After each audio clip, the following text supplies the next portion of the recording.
आज आप सब के साथ भारतीय सेना के एयर डिफेंस मेजर्स जो कि हमने इंडियन एयरफोर्स के साथ मिलजुल कर तालमेल में लिए, उसके बारे में कुछ बातचीत करूंगा।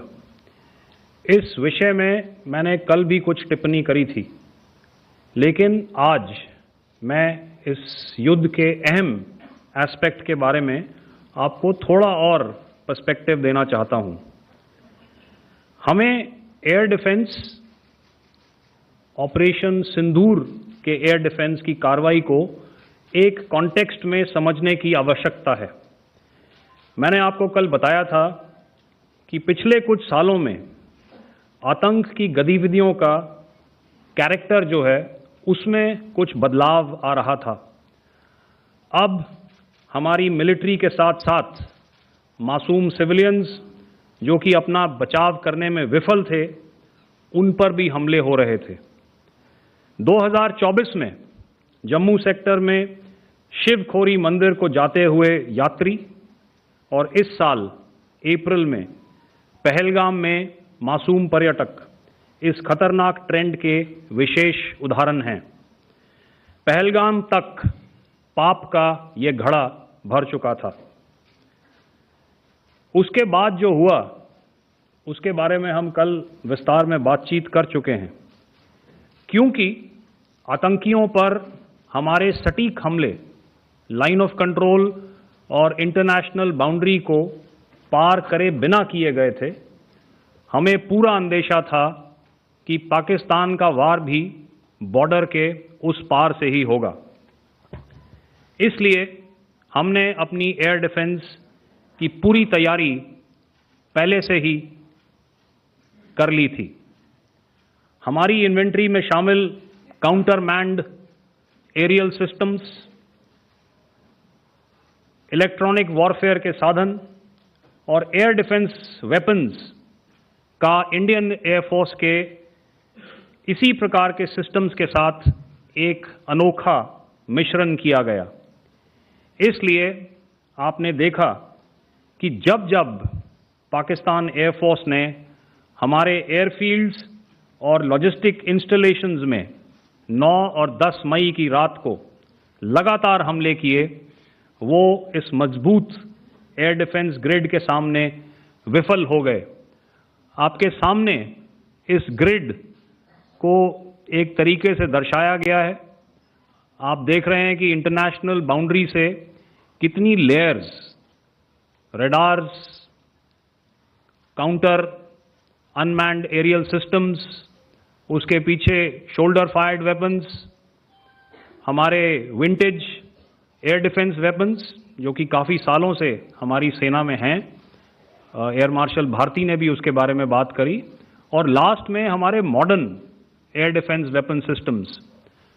तो कोई मौका नहीं था कि पाकिस्तान एयरफोर्स ये मल्टी टियर डिफेंस को पार करके पीछे हमारी एयरफील्ड्स या लॉजिस्टिक इंस्टॉलेशंस को टारगेट कर पाए। ये जो डायग्राम आप अपने सामने देख रहे हैं, ये मुझे एक इंसिडेंट की याद दिला रहा है। और मैं आपको इस उदाहरण के ज़रिए से एक ये एस्पेक्ट हाईलाइट करना चाहता हूँ। जब मैं स्कूल में था तो तकरीबन मेरे ख्याल से ये 70 का दशक था, और उस समय इंग्लैंड और ऑस्ट्रेलिया के बीच में, आज शायद क्रिकेट की बात भी करनी चाहिए क्योंकि मैं देख रहा था कि विराट कोहली ने टेस्ट क्रिकेट से रिटायरमेंट ले ली। कई भारतीयों की तरह वो मेरे भी फेवरेट क्रिकेटर हैं। तो 70 के दशक में ऑस्ट्रेलिया और इंग्लैंड की फेमस एशेज सीरीज चल रही थी, और उस समय ऑस्ट्रेलिया के दो बहुत तेज गेंदबाज जो कि क्रिकेट हिस्ट्री में बड़ा उनका नाम है, जेफ थॉमसन और डेनिस लिली, उन्होंने अंग्रेजी बैट्समैन और उनकी बैटिंग लाइनअप को तहस नहस कर दिया था। और ऑस्ट्रेलियंस ने उस समय एक कहावत निकाली थी, that from ashes to ashes and from dust to dust, if Thomo don't get here, then Lily surely must। और अगर आप इस लेयर को देखें तो आप समझ जाएंगे कि मैं आपको क्या बताने की कोशिश कर रहा हूं। तो अगर आप सारे सिस्टम्स को पार कर भी गए तो आपको फिर भी एयरफील्ड या लॉजिस्टिक इंस्टॉलेशन या जो भी चीज़ को आप टारगेट कर रहे हैं उसमें पहुंचने से पहले कोई ना कोई इस लेयर्ड ग्रिड का सिस्टम ज़रूर गिरा देगा। जो दुर्दशा कल आपने पाकिस्तान एयरफील्ड्स की देखी और शायद आज भी एयर मार्शल भारती की प्रेजेंटेशन में, हमारी एयरफील्ड्स हर प्रकार से ऑपरेशनल हैं। यही नहीं, पाकिस्तान के ड्रोन्स और वेपनाइज्ड यूएवीज से की गई हमलावर कोशिशें भी इस ग्रिड के कारण नाकाम हुई और जो बचे कुचे ड्रोन्स थे उन्हें हमारे शोल्डर फायर्ड हथियारों से मार गिराया गया। मैं यहां पर अपनी बॉर्डर सिक्योरिटी फोर्स की भी सराहना करना चाहता हूं। उनके डायरेक्टर जनरल साहब से लेकर बॉर्डर पर तैनात बीओपी पर पहरा देने वाले आखिरी जवान भी हमारे इस अभियान में बढ़ चढ़कर शामिल हुए और बहुत बहादुरी से उन्होंने हमारा साथ दिया। उनके काउंटर अनार्म्ड सिस्टम्स भी हमारे इस मल्टी टियर्ड एयर डिफेंस ग्रिड का हिस्सा थे, जिसके कारण पाकिस्तान की नापाक हरकतों का विनाश किया गया। आपने सुना ही होगा, जब हौसले बुलंद हों तो मंजिलें भी कदम चूमती हैं।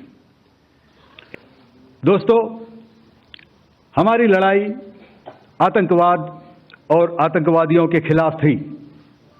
इसलिए 7 मई को हमने केवल आतंकवादी ठिकानों पर ही हमला किया था। पर अफसोस इस बात का है कि पाकिस्तानी सेना ने आतंकवादियों का साथ देना उचित समझा और इस लड़ाई को अपनी लड़ाई बना ली।